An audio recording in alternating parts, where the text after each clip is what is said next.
in Rawalpindi. His family are extremely concerned for his well-being, and Athers spoke to his two sons yesterday. Kasim Suleiman, welcome to Lord's, first of all. I know you've been here before, but have you been in the pavilion before? No, never been in the pavilion. No, very, very cool kind of zone to be in, so yeah, appreciate it. And we came past your dad's portrait in there, which is sitting very proudly in the long room. Emma Sargent's painting of him. What did you've seen that before or not? Only on TV, yeah, seeing the players walk through the long room. But yeah, it's cool to see it in person. What do you feel when you see something like that? Because we're obviously in a cricket environment where your dad, had many great moments. Yeah, definitely a sense of pride, obviously, but we're quite used to him being kind of the centre of attention in any kind of cricket sphere. But always, it's amazing to see, When did you last see him in the flesh? It was November 22, after there was an assassination attempt on him and he was shot a few times in the leg. That was the last time we were able to go out and see him. So coming up to 4 years. And so after that, he's been in jail just a little over 3 years now. When did you last speak to him? In March, so we got to speak to him, around 5-6 months ago. And since then it's been radio silence. I'm not sure whether that's because of our call or them just tightening the restrictions on him and furthering this kind of sense of isolation and torture. And the broader family, the family that are in Pakistan, what's their access to him at the moment? No one, until last week, no one's been allowed to see him for 10 months, despite them going to the jail every week to attempt to see him. The court have ordered that he have weekly family visits, but no one's seen him for 10 months until last week. Pakistan government say you're welcome to go and see him. Just explain why you haven't and your reluctance to do that. Well, we've tried multiple times. The visas essentially are blocked. The visas we apply for are blocked for technical reasons, they said at one point. They're stalled in others. And essentially they just clearly don't want us to go for one reason or another. Maybe out of fear that we're going to be active and try to support the efforts of getting him out from over there, which I guess has just led to them stalling or rejecting. But to be clear, if you did get the visa, you would feel comfortable in going. You wouldn't be fearful of going. I don't think there's probably a small risk that we'd be arrested, but ultimately we just want to see him at this point, even if it's not to make any sort of noise and just minimal publicity. Yeah, we just want to see him because we're getting incredibly concerned about his situation. When you did speak to him over the phone, how did he sound? He's always upbeat. He's always kind of his usual self. Very kind of very keen to hear how we are, how our family is, how everyone is, in the outside world, and very kind of speaking very quickly, because every time we have one of these calls, they're cut off randomly. You never know how long we're going to get. Somewhere approximately around 20 minutes, but it's been as short as 6 minutes before. So he's very quick, frantically trying to ask us questions, and if we try and ask him how he is, very quickly he shuts it down, with, I'm fine, or, it doesn't matter, but anyway, how are you, what's going on, telling us life lessons, how we can kind of, improve or go towards our goals, things like that. So did he complain at all about the state of his health, or indeed the treatment he's getting, or the conditions in which he's being held in? He did. He had an eye issue. I think he's lost about 80% of the vision in one of his eyes. So he told us about that. He told us that he complained about it for months and it was being ignored. He wasn't getting proper treatment. But he's not really one to complain in general. So that was when we would press him and ask him about how his health is. We know that his general conditions aren't great. It's a very small cell. He isn't allowed new books, so he's kind of going through the same books that he's had since his first 6 months in there. You know, it's a hot cell in the summer with no proper kind of air conditioning and stuff like that. So. And I just add, the last time he was able to speak to our aunties and anyone else, he did say that the conditions have severely worsened recently, that he's been relating it to other political prisoners who have been killed, I guess you would say, or have died in prison. And right now it's worse than ever. They're completely isolating him more than 23 hours a day in a cell. So right now it's really crucial for us that he gets proper treatment. When he was seen by them, he had an eye patch on from the eye situation. He seemed visibly stressed, and that is something that's very hard for us to imagine, because he embodies kind of calm, a very calm, assured presence every time I've ever seen him, even in very, very tough situations, including being at gunpoint once when we were, there was a kind of robbery in the car we were in. I remember he was completely assured. He was the calmest person there, including the robbers or anyone like that. So to hear him stressed, anxious or disturbed is very, very difficult to hear. So there's a sense of urgency, it sounds like, now. Last week came a Supreme Court order to take your dad to a private hospital for medical assessment and treatment. First of all, when that order came from the Supreme Court, did that raise your hopes in any way? I'd say yes. There was a sense of relief, but I'd say we were cautiously optimistic, because there have been so many court orders that have been completely ignored by the establishment. So our fears were kind of confirmed when, instead of being taken to the private hospital that the Supreme Court ordered he was meant to be taken, he was just taken to a government medical facility for a few hours and then taken straight back to jail. So yeah, our fears were confirmed. So on that visit to the government hospital, he wasn't checked over by his own physicians, which was part of the Supreme Court order? No. So he was checked on by government-selected physicians, doctors, things like that. It was a short checkup. It was frustrating for us, especially because we were getting messages over and over again saying, congratulations, you must be so happy that he's being dealt with, that he's getting checked up. In reality, it was an hour checkup by government officials who said, great, he's okay, and then said, we're going to now send him to the independent hospital, Shifa, and instead they just left all of the doctors waiting, our auntie waiting, who's a doctor, and just went straight back to jail.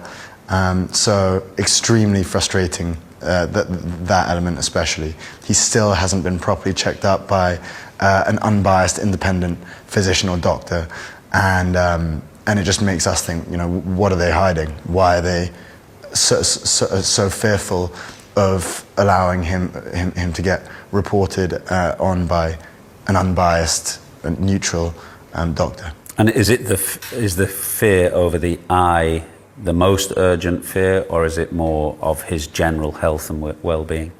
I think it's his general health and well-being at this point as well. We thought the only thing we'd heard over the last 10 months, because no one's been able to see him, is the fears about his eye. But now we've heard that he's got rising blood pressure due to kind of just the stress of isolation and solitary confinement, which, like Qasim said, is really worrying for us, because he's probably the least anxious, least stressed person I've ever met. So that was really, really disturbing to hear. It took both of you a while, since your dad's been in jail, to start being very active in the media about your dad. What was the moment that prompted a change of policy, if you like, from you both? I think it was the kind of the stagnation. It was just it got to when he first went in. we were used to kind of things happening with him which were unordinary and kind of dangerous, and him getting shot, him falling off the top of a platform, assassination attempts, multiple. And so when he first went to prison, we thought it was going to be probably a short stay, and then as often happens in Pakistan. But then as time passed, it kind of just dragged on, and it felt more and more helpless as it kind of went out of any of the newspapers. He was still there. We eventually just thought, if we can make any kind of difference, then it's probably a time to act. And now it really feels like there's a kind of this is a moment that we need to kind of jump on, because they're not even acting with much strategy anymore. It's very, very clear what they're doing, which is they're just blatantly trying to kind of kill him in there. They just want to keep him in there as long as possible and hopefully just silence him. Have your pushback, the letters that the captains sent in February and now get no response to, do you sense that what you are doing is having much effect, if any? It's hard to say. At times it seems like it is making an impact, because sometimes they retaliate. There was a time when, after we did our first interview, they blocked calls that we were having, semi-regular calls once every 2 months or so. Then we went a kind of long, kind of four-month period, and then, they seem to retaliate in ways. They respond publicly, and that almost, I would say that sort of gives some element of hope that they are taking notice. But the way that they are run, it's like a military dictatorship. It is, they have all power in Pakistan. So even with the pressure we're putting on, they have the final say. So it's difficult to know what is going to really push the needle with them. Have you been disappointed there hasn't been any official help here from the UK government? I noticed both your mum, your uncle Zach, were calling for more help from the UK government the other day. I think the head of the All Parliamentary Pakistan group had sent a letter to the Pakistan Prime Minister some months ago, but nothing official from the UK government. Yeah, I'd say we have been disappointed. There hasn't been, whenever we've reached out to the Foreign Office or the previous Foreign Secretary, there's just been such a feeble response. They say sort of, oh, that's terrible to hear, we sympathise with you, and then we hear nothing. We're hoping that maybe with the new Foreign Secretary, with Ed Miliband, we might have a little bit more success and hopefully be able to see him. What about the cricket community? Captains have sent a couple of letters. It's pointedly not got any of the great Pakistan cricketers on it, but would you understand the difficulties from their perspective, why that becomes almost impossible to do? Yeah, first of all, you're obviously one of the former captains who signed that letter. We really appreciate that gesture. It's incredibly helpful just to create more noise. But also, I do understand the former Pakistani cricketers. I know that a lot of them revere him, but it's just so difficult for them to voice their real opinions in what's basically a military dictatorship, where there are serious crackdowns on any sort of dissent. We're here at Lord's. It's a cricketing environment. That was one part of your dad's life, and then his life took a very different direction.